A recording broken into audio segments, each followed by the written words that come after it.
This is a day that the Lord has made. Hello everyone, welcome to my channel. My name is Vanessa.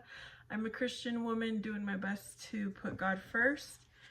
I am mom, and I wanted to share with you all the children's stories of the Bible from the Old and New Testaments. It was a book given to me when I was 9 years old, the Christmas I was 9 years old. It introduced me to Jesus, to God, to all the stories of the Bible, which led me to want to read the real Bible. So I want to read every single chapter. It will be one chapter per video. If you want to read this with your children, feel free to do so. I hope you enjoy. Noah. For many hundreds of years after Adam and Eve were driven out of the Garden of Eden, the family of man multiplied and spread over the earth. Because Adam and Eve had disobeyed God and learned of evil things, the knowledge of wickedness was passed on, and as men learned more about the world, they learned more ways to be evil. Men forgot that they were the children of God, and they grew more corrupt. Finally, God decided that man had grown so wicked he was sorry he had ever created human beings. And so God decided he would destroy all life on earth. There was one man, however, who remembered God and tried to live to please him. His name was Noah. God spoke to Noah and told him the world had grown so violent that he was going to destroy the wicked in a great flood that would cover the earth. But God promised Noah that he and his family would be saved from the flood, and that one mother and one father of each living thing on the earth would be saved too. God told Noah how to build an ark in which those to be saved would be protected from the waters of the flood.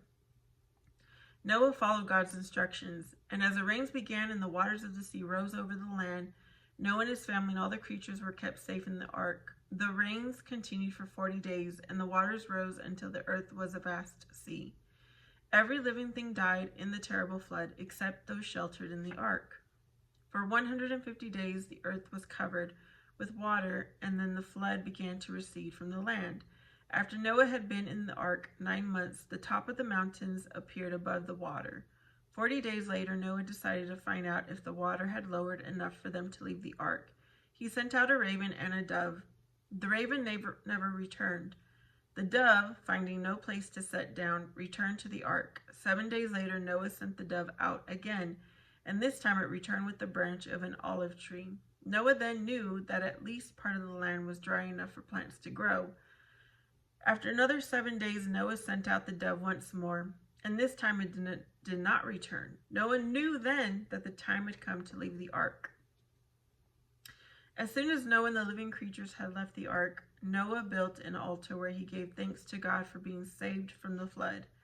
God was pleased and made a promise to Noah that never again would he destroy living creatures as he had done with the great flood. The world was given again to man for his use, as it had been given to Adam and Eve. God showed Noah the rainbow that we see in the clouds after the rain. He told him that this would always be the sign of his promise. If you enjoyed that, I will have a playlist, like I said, by chapter in Old Testament and then the New Testament if you want to continue reading. See you next time.